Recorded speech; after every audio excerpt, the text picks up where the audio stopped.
What a wonderful opportunity for the mosques and temples and the gurdwaras and the Christian churches of Number 5 Road, the different communities, if the Sikh and the Buddhist and the Muslim and the Christian community could come together and all the faith communities and find ways to sit down at the same table, enjoy each other's food, and talk about what we have in common, what we want to do together, and maybe even probe in those areas where we differ and how we can differ peacefully and with good relationship.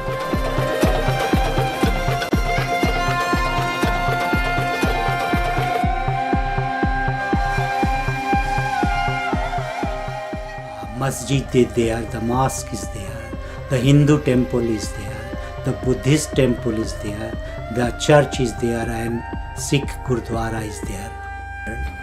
We are living in the world where diversity is not the option, it is the reality, and we have to live together, work together, and progress together. We cannot think in terms of isolation.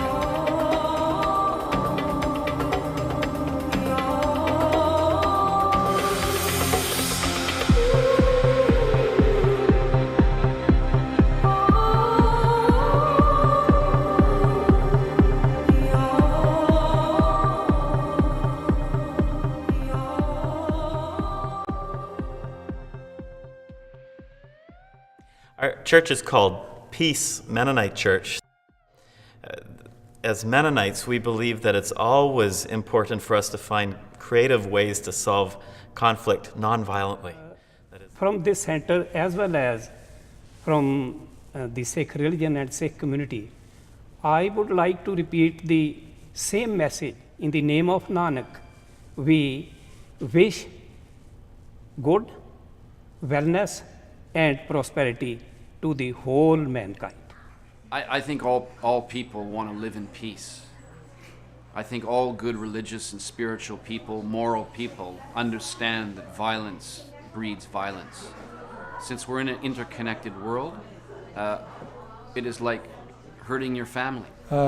If God wanted us to look alike, all of us, if He wanted us to be of the same creed or the same faith, He would have done that, but He didn't. He gave us the freedom to choose our religion. He made us into different colors and different tongues so that we know one another. Inside we are interconnected. The moment we start realizing this interconnectedness, see all the other differences, the physical differences, the worldly differences, they will be dissolved.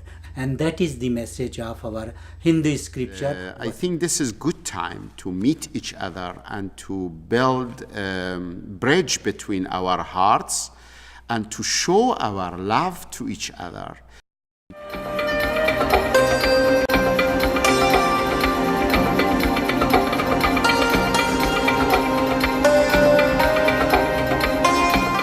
Here in Richmond, with the vastly different cultures and religious backgrounds, we have this wonderful opportunity to really express the love of God to people who are not like me. And this is a wonderful example, the Number 5 Road of Richmond, where all these religions are there, the centers are there, and they are working together. Multicultural society here, and we're so close.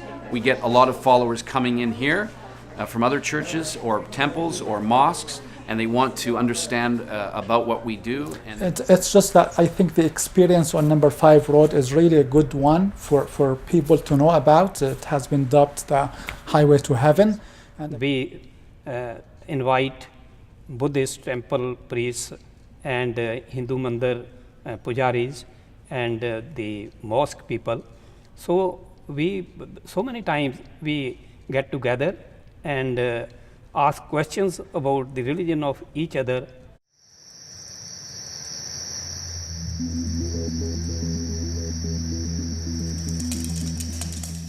That we've had the privilege to interact with has been especially the Shia community. We have been invited by them to participate in the fast in Ramadan for one day, and then we broke fast with them. So we had a tsunami relief Dharma service where we invited various religious leaders, and then they would make donation, and then we would give those donations to the direct relief funds. The Jewish people, perhaps they have the lack of space. They have put the books as well as some other articles of their school in our building. Sometimes when we need parking, we go to the mosque people, and they very happily and gratefully they accept our request. And then we talked about what we hold in common, the areas that we disagree, and how we can still care for and appreciate each other even though we disagree. To be near as much as possible, and this will happen with education on this area, on this number 5 road. Hope one day it will happen. We do some sort of social service to the community, and then we celebrate with sports afterward. We mix up, and we don't just have the Christians playing against the Muslims or the Sikhs against the Buddhists, but we have interfaith teams, and we play a baseball or a softball game together, a soccer game together, and just enjoy being together, and then again have a barbecue together. It would just take a few organizers, some people with the vision, to actually pull off an event like this. And if we would do it not just as a community event, but as an interfaith event, it would be a wonderful witness to the whole community that these different faith groups don't need to fight, don't need to stay apart, don't need to be afraid of each other. That what's happening in other places in the world, here in Richmond, we can show a much better way to actually live together, not just in peace, but in true harmony, and not just in tolerance, but in celebration and enjoying being together, and being grateful for the diversity that God gives us, and that's a good thing.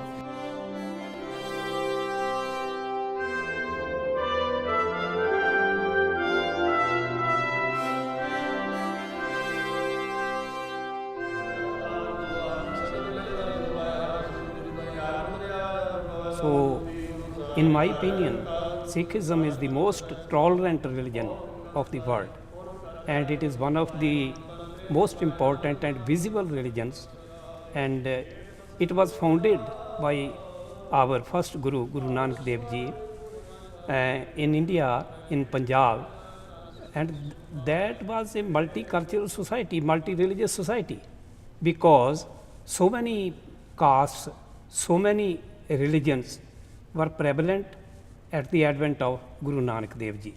There were Hinduism, Islam, Jainism, Buddhism.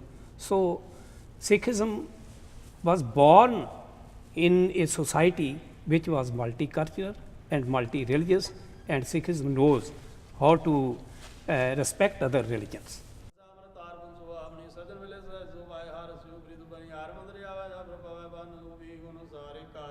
Actually, we all get along real good, and we have, once we built the sewer system, we didn't have the sewer, so we all, the church, mandirs, and Sikh temple, Buddhist temple, they all got together. We put our own money to for a sewer system. So we had a meeting here in our Gurdwara, and everyone worked, together. If we have a parking problem, Buddhist temple would use our parking lot, and next door the masjid, when they have a big function, they'd use our parking. When we had a big function, we'd use their parking. We'd get along. We had no problem.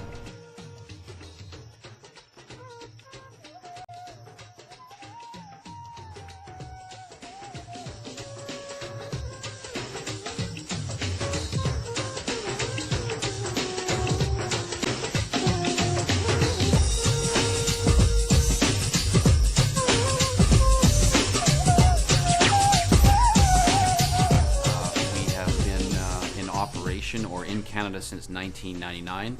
We represent a 2,500-year-old Buddhist practice. We have many followers in Vancouver and Richmond, and some people coming from around the world to practice with us. We teach the fundamentals of Buddhism, which is interconnectedness and loving kindness, wisdom, and happiness. We don't make any kind of discernment or we don't say one religion is bad or one religion is good. Our main point is to bring all people to the wisdom of Buddha, and that is through practice and meditation, chanting and recitation meditation. So at our school, we incorporate all the ancient practices, and it's open 24/7. So it's a very deep, interesting, lively, and engaging practice, and it affects people deeply. And our idea is to affect the mind deeply. I think the idea of multicultural is fantastic, but I think we all have a similarity. We all need to be happy, we all need to be calm, and we all have to realize we're interconnected. With multi-religious, since Buddhism cannot really be fully described as a religion as such, it is a practice of the mind, it's also a psychology, it's a history, it's very many other things. So we don't like people to get turned off from Buddhism because they would say, oh, well, you do this, you do that. I mean, Buddhism has 84,000 ways to practice. So that's a deep study. So for us, we invite all people of the community, all religious denominations, all people of any size or shape to come and practice with us. Again, we're open all day long. So we have active engagement with other temples. For example, we do have for some Hindi members that would come here and would like to understand about Buddhism. We have Sikh temple members who come here and are interested and curious about what we do here. So of course we explain it, we tell them that, you know, in fact we're not really a religion, we are sort of a religion, we're also a practice of the mind, we're a practice about the deep psychologies of the mind and how we can free ourselves from the suffering of this mind that creates all things, that be it anger, love, hate, greed. Of course we try and free ourselves. When we remove those taints, we become happier. So what I'm trying to say is that people come here to learn how to do that from any religion. They want to know because that makes them better Muslims. It makes them better Sikh members. It makes them better Christians. So Buddhism does not make that sort of discernment that you have to be Buddhist to come here. Not at all. The teaching is open. We have an open hand, not a closed fist.